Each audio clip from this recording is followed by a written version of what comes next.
They thought they could choke him out by filling his well with cement. But overnight, he took control of their only lifeline, shutting off every drop they depended on. I stood in my backyard staring at what used to be my pristine water well, now filled with solid concrete that gleamed mockingly in the morning sun. The cement was still fresh, and I could see the tire tracks from the concrete truck leading right back to the main road. My hands trembled as I held the notice that had been taped to my front door: unauthorized well violation, remedied by HOA emergency action. The signature at the bottom belonged to Marcus Thornfield, our HOA president, written in his characteristic pompous scrawl. For 15 years, that well had provided crystal-clear water to my property, installed legally before the HOA even existed in our neighborhood. Now it was nothing more than an expensive concrete monument to Marcus's petty tyranny. The irony wasn't lost on me that this was the same Marcus who bragged about his environmental consciousness at every neighborhood meeting. Yet he'd just destroyed a perfectly sustainable water source. I pulled out my phone and took dozens of photos from every angle, documenting the fresh concrete, the disturbed soil, and the obvious signs of heavy machinery. The morning dew was still settling on the surface, proving this had happened sometime during the night while I was away on a business trip. Marcus had waited for me to leave town, the coward. He probably thought I'd come home defeated, ready to fall in line with his ridiculous demands. But Marcus Thornfield had no idea who he was dealing with. He saw me as just another quiet neighbor who kept to himself, someone who could be bulldozed into submission like the others on Maple Street. What he didn't know was that I'd spent 20 years in corporate negotiations, turning impossible situations into profitable outcomes. What he didn't realize was that his little concrete stunt had just declared war on someone who actually knew how to fight back. As I stood there looking at my ruined well, a slow smile spread across my face. Marcus thought he'd won some kind of victory, but he'd actually just handed me the perfect weapon to destroy everything he'd built. The HOA board meeting was tonight, and Marcus would be expecting me to show up angry and defeated, maybe begging for mercy.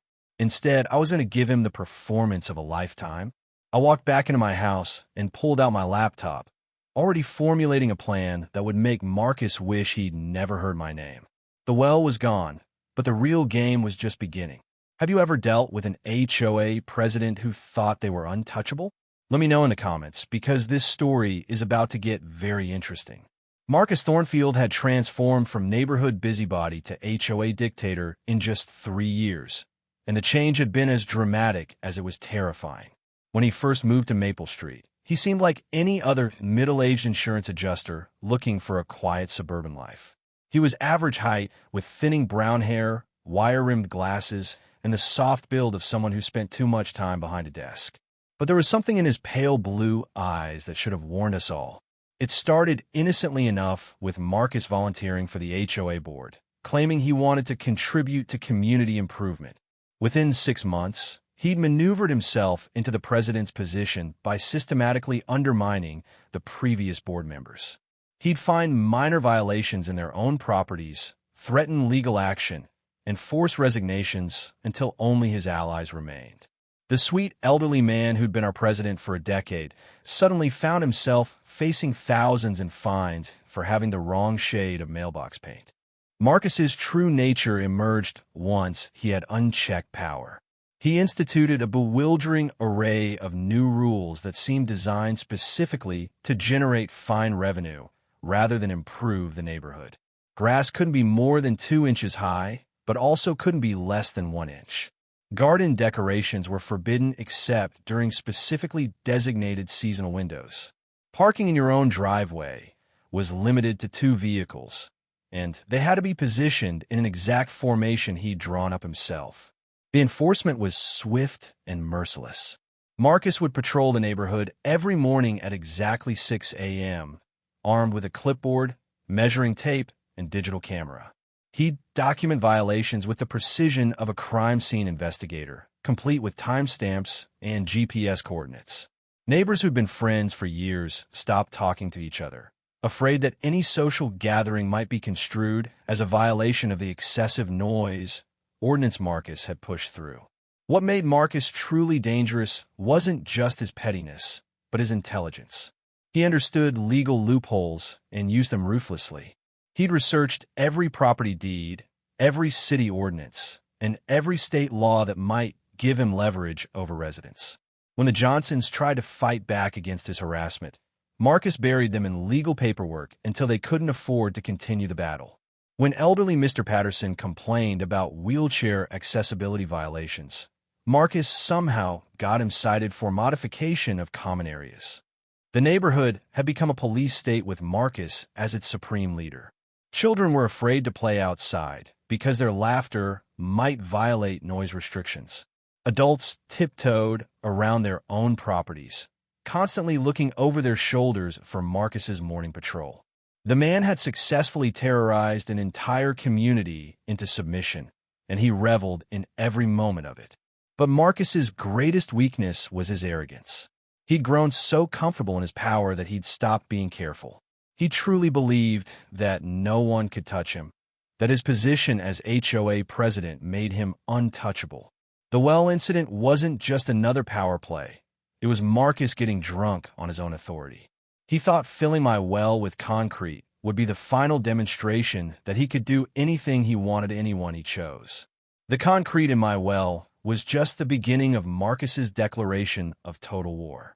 Over the next month, he unleashed every weapon in his HOA arsenal, escalating far beyond anything the neighborhood had seen before. It started with a lien notice on my property for illegal water system installation, demanding $50,000 in fines and legal fees. When I ignored that, Marcus had the audacity to contact my employer, claiming I was operating an unlicensed utility business that violated my company's ethics policies. But Marcus's masterstroke of stupidity came when he decided to cut off my access to municipal water entirely. Using his connections at City Hall, he filed a complaint claiming my property was commercially zoned because of the well, making it ineligible for residential water service. Within days, I came home to find my water meter removed and my service terminated. Marcus had literally left me without running water, believing this would force me to sell my house and leave the neighborhood forever. The psychological warfare intensified when Marcus recruited other board members to help monitor my every move. Daniel Morrison, his spineless vice president, would sit in his car across the street, taking photos of my property at all hours. Robert Chun, the treasurer who did whatever Marcus told him, started following me to the grocery store and documenting my purchases. It was like living under surveillance by the world's most incompetent secret police force. Marcus's campaign reached new levels of absurdity when he began issuing fines for violations that didn't exist. My mailbox was allegedly 3 inches too tall. My driveway was supposedly the wrong shade of gray. My doormat violated the excessive decoration clause he'd invented overnight. Each violation came with increasing penalties, and Marcus made sure to hand-deliver every notice personally, smirking as he explained how powerless I was to stop him. The breaking point came when Marcus made his biggest tactical error. In his arrogance, he decided to target not just me, but my elderly neighbor, Thomas Wellington, whose only crime was expressing sympathy for my situation. Marcus issued Thomas a $5,000 fine for unauthorized lawn ornament display, referring to a small garden gnome that had sat in the same spot for 15 years. When Thomas tried to explain that the gnome predated HOA authority, Marcus threatened to have him evicted for violation accumulation. What Marcus didn't realize was that Thomas Wellington wasn't just any elderly neighbor. He was a retired federal judge with 40 years of experience in civil rights law.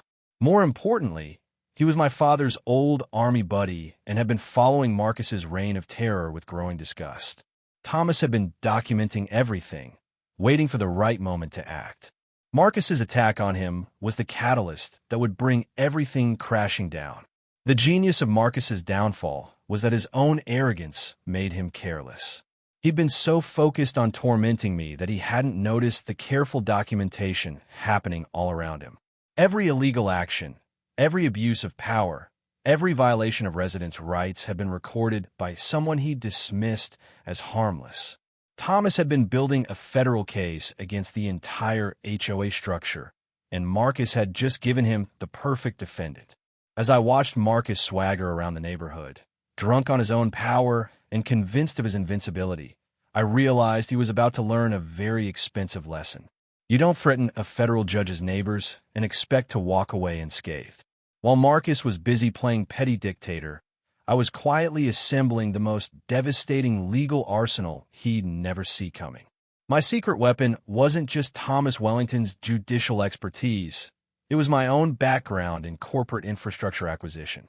For 20 years, I'd specialized in identifying and purchasing essential services that companies couldn't operate without. Water systems, power grids, telecommunications networks. I knew how to find the pressure points that could bring entire organizations to their knees. The first thing Thomas and I discovered was that Marcus had been systematically violating federal fair housing laws. His selective enforcement of HOA rules clearly discriminated against families with children, elderly residents, and anyone who couldn't afford to fight back legally. Thomas documented 17 separate instances where identical violations were ignored from Marcus's allies, while others faced massive fines. This wasn't just petty harassment. It was a federal crime with serious penalties. But the real bombshell came when I started investigating the HOA's financial structure. Using my corporate contacts, I traced every payment, every contract, and every service agreement tied to our neighborhood.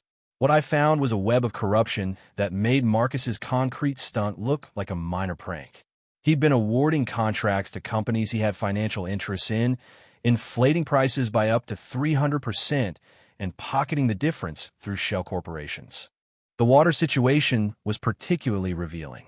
Our entire neighborhood's municipal water supply was managed through a private contract that Marcus had personally negotiated.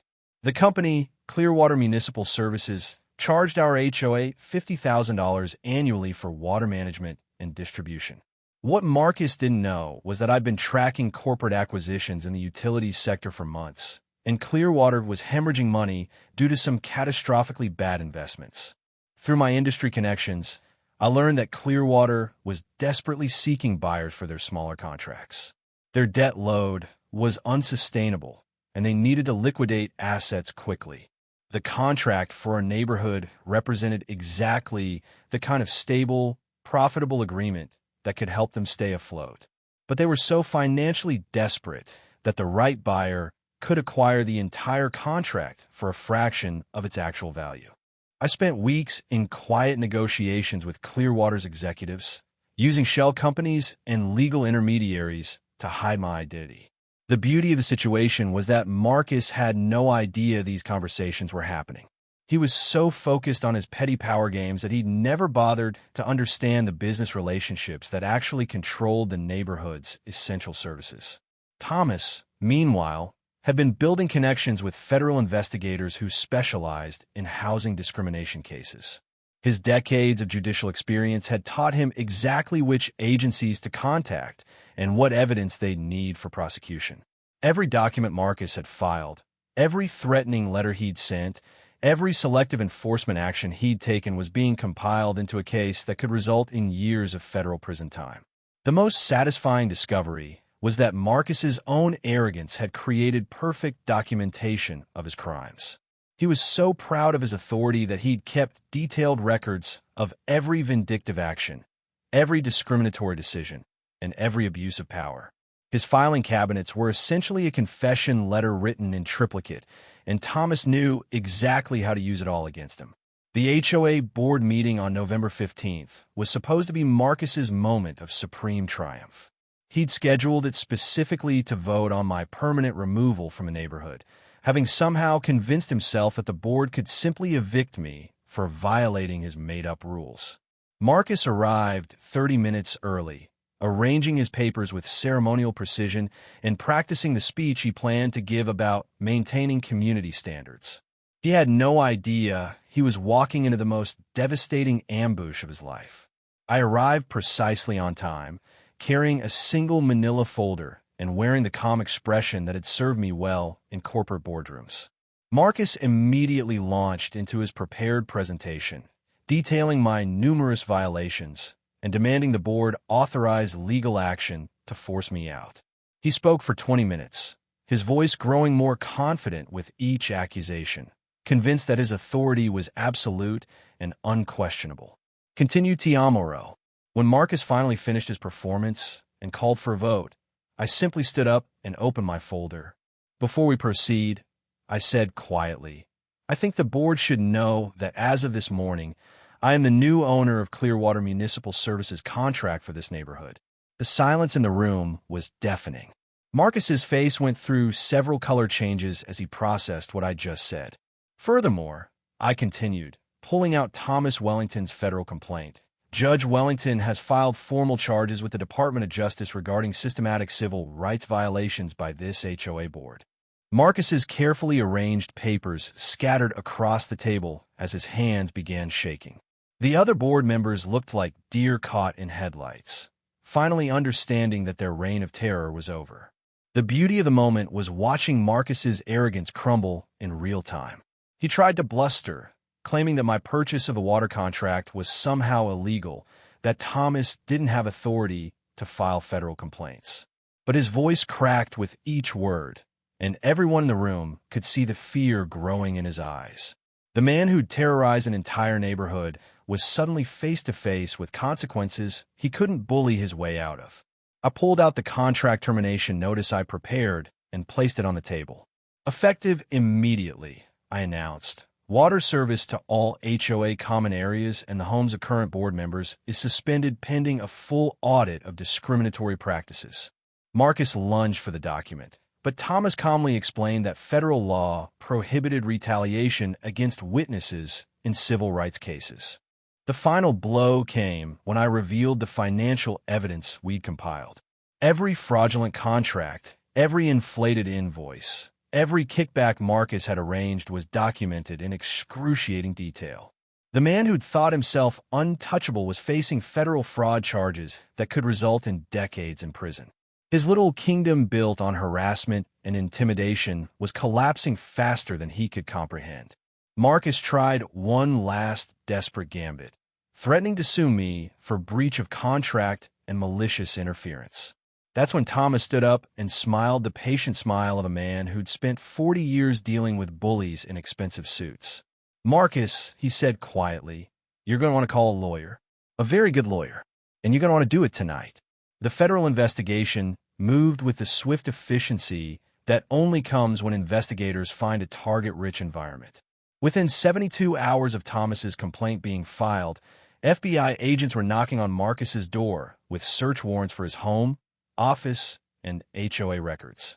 The man who'd spent years terrorizing neighbors with surprise inspections was suddenly experiencing the real thing, complete with evidence bags and formal charges. Marcus's first strategic error was trying to destroy evidence after the investigation began. Federal agents had already secured copies of everything through Thomas's legal channels, so Marcus's frantic shredding session only added obstruction of justice to his growing list of charges. His second error was attempting to bribe the investigating agents, apparently believing that his petty neighborhood authority somehow extended to federal law enforcement. The financial fraud charges were devastating enough on their own. Investigators traced over $200,000 in fraudulent HOA expenditures directly to companies Marcus controlled. But the civil rights violations carried even more serious penalties. The Department of Justice treated his systematic harassment campaign as a federal hate crime, particularly his targeting of elderly and disabled residents. Marcus went from neighborhood tyrant to federal defendant faster than he could hire lawyers. My water contract leverage proved to be the perfect tool for immediate justice. Since Marcus's house was technically part of the HOA structure he created, I had legal authority to terminate his water service for violation of community standards. The irony was exquisite. Marcus spent his final week as HOA president hauling water jugs from the grocery store, experiencing firsthand the harassment he'd inflicted on me. The community's reaction was swift and merciless. Neighbors who'd lived in terror for years suddenly found their voices, and they used them to publicly humiliate the man who'd made their lives miserable. Marcus couldn't show his face at the local grocery store without facing angry residents demanding explanations for years of abuse. His wife, embarrassed by the federal investigation, filed for divorce and moved in with her sister in another state. The legal consequences multiplied exponentially as more victims came forward. The FBI investigation uncovered similar HOA abuse in 3 other neighborhoods where Marcus had consulted, turning a local harassment case into a multi-jurisdictional federal prosecution. Marcus went from facing a few thousand in fines to potentially spending 15 years in federal prison for organized civil rights violations. The most satisfying moment came when Marcus attempted to negotiate a plea deal by offering to return the money he'd stolen. Federal prosecutors laughed at his lawyers, pointing out that restitution was automatic in fraud cases and his civil rights violations couldn't be bargained away. The man who'd thought himself above the law was learning that federal justice doesn't negotiate with petty tyrants. Marcus's final humiliation was having his HOA presidency terminated by the same residents he'd spent years tormenting. The emergency meeting to remove him from office drew every neighbor in a 5-block radius, and the vote was unanimous. Marcus sat in the corner of his own meeting room, watching his empire crumble while FBI agents cataloged evidence boxes in the hallway outside. 6 months after the concrete incident that started this war, Marcus Thornfield was sentenced to 8 years in federal prison, followed by 5 years of supervised probation. The judge, clearly disgusted by the systematic nature of his crimes, made specific mention of how Marcus had weaponized homeowners association authority to terrorize vulnerable residents. The man who'd ruled our neighborhood like a petty dictator would spend the next decade learning about actual authority from federal corrections officers. The financial destruction was equally thorough. Marcus's restitution payments, legal fees, and federal fines totaled over $800,000, forcing the sale of his house, cars, and every other asset he'd accumulated. The property he'd been so proud of, with its perfectly maintained lawn and regulation mailbox, was sold at auction to pay his victims. The new owners immediately installed a decorative garden gnome in honor of Thomas Wellington. My well restoration became a neighborhood celebration. Using the money recovered from Marcus's fraudulent contracts, we hired the best water system engineers in the state to not only restore my original well, but upgrade it to serve 3 additional houses. The irony was perfect. Marcus's attempt to destroy my water independence had resulted in 4 families becoming completely self-sufficient for municipal supplies. The HOA itself was completely restructured under federal oversight. Thomas Wellington, despite his retirement, agreed to serve as interim president while new bylaws were written to prevent future abuse. Every rule Marcus had created was repealed, every discriminatory fine was refunded, and the board was restructured to include resident oversight and term limits. The neighborhood became a model for HOA reform that other communities started copying. The most poetic justice came through the water contract I purchased. Instead of using it to terrorize residents like Marcus had planned, I donated it back to the community with protections that prevented any future manipulation. The cost savings from eliminating Marcus's fraudulent markups reduced everyone's HOA fees by 60%, putting thousands of dollars back into the pockets of the families he'd been bleeding dry. My personal victory was quieter but deeply satisfying. The well that Marcus had filled with concrete became a beautiful fountain powered by the new water system, surrounded by a memorial garden planted by grateful neighbors. Every morning when I looked out my window, I saw a reminder that bullies eventually face consequences, and justice, while sometimes slow, can be absolutely devastating when it arrives. The federal case became a precedent that prosecutors now use against HOA abuse nationwide. Marcus's conviction opened the door for hundreds of other victims to seek justice against tyrannical board members who thought their petty authority placed them above the law.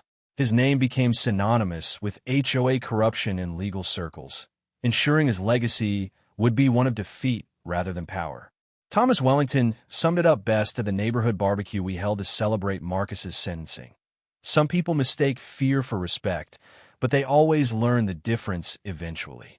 The man who'd thought himself untouchable had discovered that federal law reaches everywhere, even into the smallest suburban kingdoms built on harassment and intimidation. 1 year after Marcus's imprisonment, Maple Street had transformed into the kind of neighborhood people actually wanted to live in. Property values increased 15% as word spread about our reformed HOA structure and the federal protections that prevented future abuse. Families with children moved in specifically because they'd heard about our community's commitment to resident rights and reasonable governance. The new HOA board, led by Thomas Wellington's careful guidance, focused on actual community improvement rather than petty enforcement. We organized neighborhood events, maintained common areas, and negotiated group discount for services like landscaping and snow removal. The money saved from eliminating Marcus's fraudulent contracts funded a community garden, playground improvements, and even a small park where the old HOA office used to stand. My role in the community evolved from Marcus's primary target to something like an unofficial ombudsman. Neighbors would come to me with questions about their rights, concerns about potential violations, or just to thank me for standing up to the tyranny they'd all endured. The corporate negotiation skills that helped me defeat Marcus now serve to mediate disputes and find win-win solutions for everyone involved. The children in our neighborhood were perhaps the biggest beneficiaries of Marcus's downfall. Kids who'd been afraid to play outside now filled the streets with laughter, riding bicycles, and playing games without fear of violating noise ordinances. The community pool that Marcus had closed for liability reasons was reopened with new safety features and became the center of summer social life. Even former board members who'd enabled Marcus found redemption in the new structure. Daniel Morrison, once Marcus's spineless vice president, became an effective advocate for senior residents' needs. Robert Chin used his financial skills to create transparent budgets that residents could actually understand and approve. They'd learned that real leadership meant serving the community rather than controlling it. The media attention from Marcus's case brought unexpected benefits to our neighborhood. Property management companies started using us as a positive example of HOA reform, and legal scholars referenced our federal case in papers about civil rights enforcement. We became a destination for community organizers who wanted to learn how ordinary residents could fight back against institutional abuse. Thomas Wellington, now permanently elected as HOA president by unanimous consent, instituted monthly State of the Community meetings where residents could raise concerns, propose improvements, and celebrate neighborhood successes. The fear and intimidation that had characterized Marcus's reign was replaced by genuine civic engagement and community pride. My final act of poetic justice was establishing the Marcus Thornfield Memorial Fund, not to honor the man, but to provide legal assistance for HOA abuse victims in other communities. Every dollar raised goes directly to helping families fight back against petty tyrants who think their small-time authority places them above the law. Marcus's name lives on as a symbol of defeated tyranny rather than successful intimidation. As I sit in my backyard each evening, listening to the gentle sound of water flowing from the fountain that replaced his concrete monument to spite, I'm reminded that patience, preparation, and the right allies can overcome any bully. The neighborhood has peace, the children have freedom, and Marcus has 8 years to think about what happens when you mistake fear for respect. The Marcus Thornfield case didn't just change our neighborhood. It sparked a nationwide movement against HOA abuse that neither Thomas Wellington nor I had anticipated. Within 18 months of Marcus's conviction, legal aid organizations across the country were using our case as a template for challenging discriminatory enforcement practices. The Department of Justice established a dedicated HOA abuse hotline, and Marcus's mugshot became the poster child for federal civil rights enforcement in residential communities. CNN featured our story in a 3-part investigative series called Suburban Tyranny, with reporters interviewing neighbors who described life under Marcus's reign of terror. The contrast between the fearful, whispered testimonies from his era and the confident, open discussions in our reformed community made for compelling television.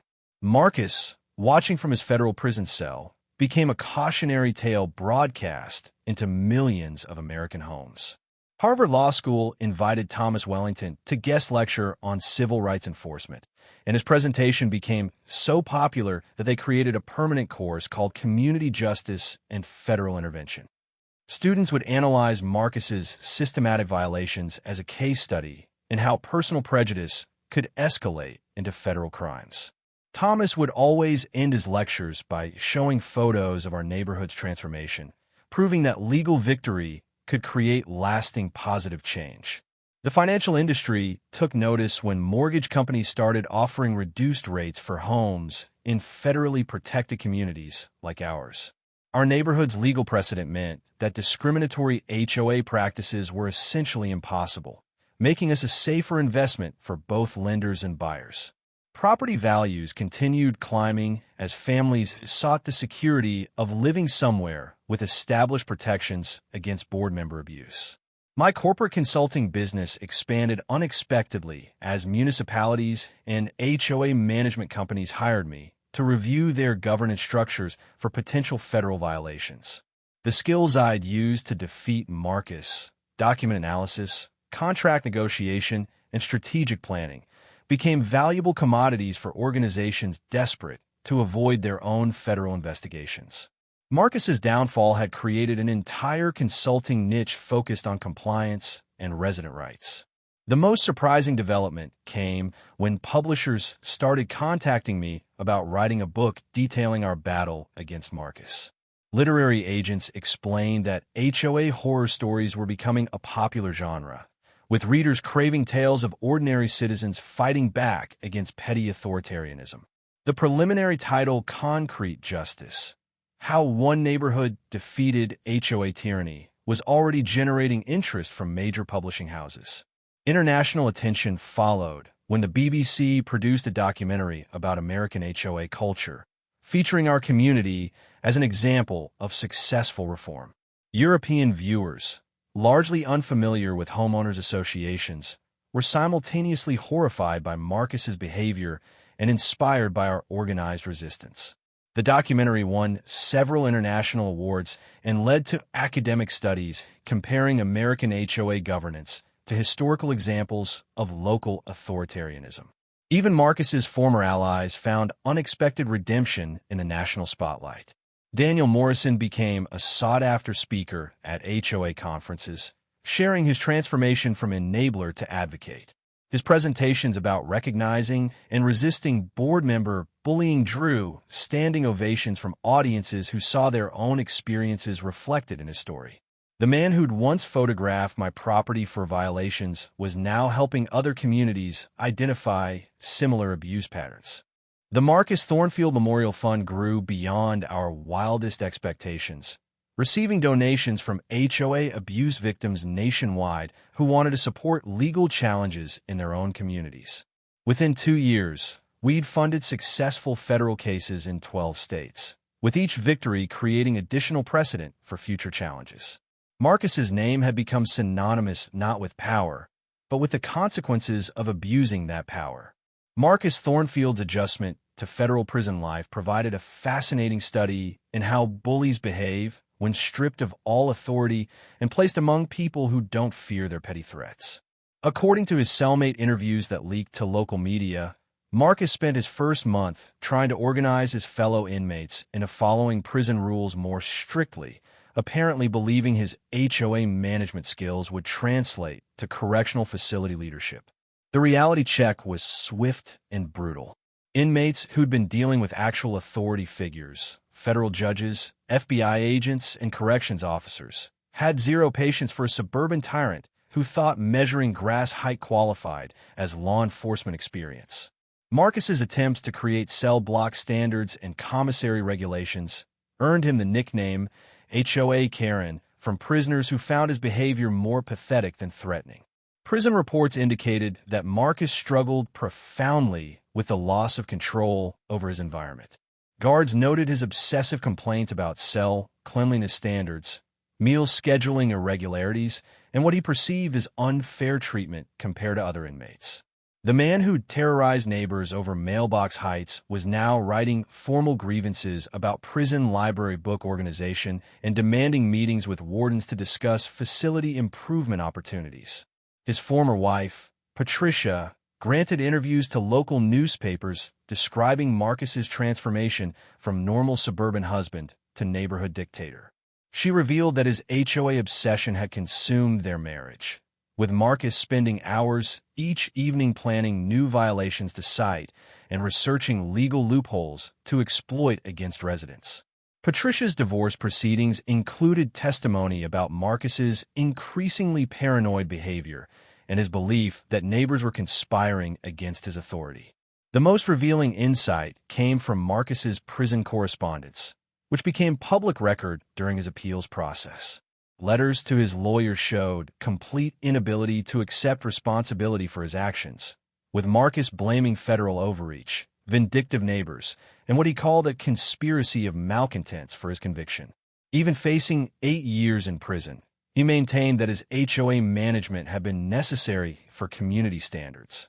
Psychological evaluations conducted during his incarceration painted a disturbing picture of Marcus's mental state.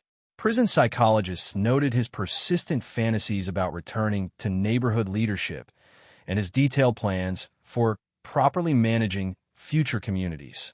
The evaluations recommended extended therapy for narcissistic personality disorder and obsessive-compulsive tendencies related to control and authority. Marcus's fellow inmates provided unintentionally hilarious accounts of his attempts to maintain dignity while serving time for what they considered the most embarrassing federal charges possible. Career criminals who'd faced serious organized crime charges found Marcus's conviction for HOA harassment so absurd that he became a source of entertainment rather than respect. Stories circulated about Marcus trying to explain property management theory to bank robbers and drug dealers. The appeals process revealed the depth of Marcus's delusion about his legal situation. Court filings showed him representing himself after firing 3 lawyers, claiming that federal judges didn't understand the complexities of community governance. His handwritten briefs, filled with references to property rights and HOA authority, demonstrated complete disconnection from the civil rights violations that had landed him in prison. Prison social workers noted that Marcus received fewer visitors than almost any other inmate, with most neighbors actively avoiding contact and his family maintaining minimal communication. The man who'd believed himself essential to community functioning discovered that life in our neighborhood had not only continued without him, but had dramatically improved. His absence was celebrated rather than mourned, a final blow to his inflated self-importance. 5 years after Marcus's conviction, our neighborhood had become a pilgrimage site for community organizers, legal scholars, and HOA reform advocates from across the nation. The Maple Street Community Center, built on the site of Marcus's former house, hosted monthly seminars on resident rights and democratic governance. What had started as one man's petty tyranny had evolved into a national model for community empowerment and institutional accountability.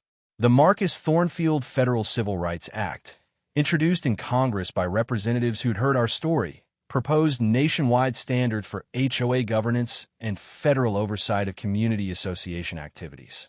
The legislation, while still in committee, had already prompted voluntary reforms in thousands of communities whose boards feared becoming the next federal prosecution target.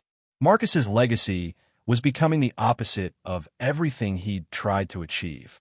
Thomas Wellington, now in his 80s but still sharp as ever, had been appointed to a federal advisory committee on community housing rights. His expertise, gained through decades of judicial experience and refined during our battle with Marcus, made him a sought-after consultant for the Department of Justice. The elderly judge who'd started as my neighbor's friend had become a national authority on civil rights enforcement in residential communities. My own transformation from corporate negotiator to community advocate had taken unexpected directions. The Thornfield Institute for Community Justice, established with proceeds from my book and consulting work, provided legal resources and strategic guidance to neighborhoods facing HOA abuse. We'd successfully challenged corrupt boards in 47 states, with each victory adding to the legal precedent that protected residents from future Marcus Thornfields. The neighborhood children who'd grown up during and after our battle with Marcus were now teenagers who couldn't imagine living under the kind of fear their parents had experienced. They organized an annual Freedom Festival, celebrating our victory over tyranny, complete with a ceremonial concrete-breaking event that symbolized the destruction of Marcus's filled well. These young people understood civic engagement and resident rights in ways that would protect them throughout their lives. Property developers and HOA management companies had adapted to our new reality by creating governance structures that emphasized service over control. The Maple Street model became industry standard for communities that wanted to attract educated, engaged residents who wouldn't tolerate authoritarian management. Marcus's defeat had fundamentally changed how homeowners associations operated across the entire country. International recognition continued growing as urban planning scholars from universities worldwide studied our community transformation. The case became required reading in courses on democratic governance, community organizing, and civil rights enforcement. Marcus Thornfield's name appeared in textbooks as an example of how local tyranny could be challenged through federal law and community solidarity. The most satisfying long-term outcome was watching former victims of HOA abuse find their voices and become advocates for others. Neighbors who'd lived in terror during Marcus's reign now traveled to other communities, sharing their experiences and teaching resistance strategies. The fear that had once paralyzed our neighborhood had been transformed into confidence that empowered residents everywhere. As I walked through our thriving community each evening, passing the fountain that replaced Marcus's concrete monument and listening to children play without fear, I'm reminded that true victory isn't just defeating a bully. It's creating systems that prevent future bullies from gaining power.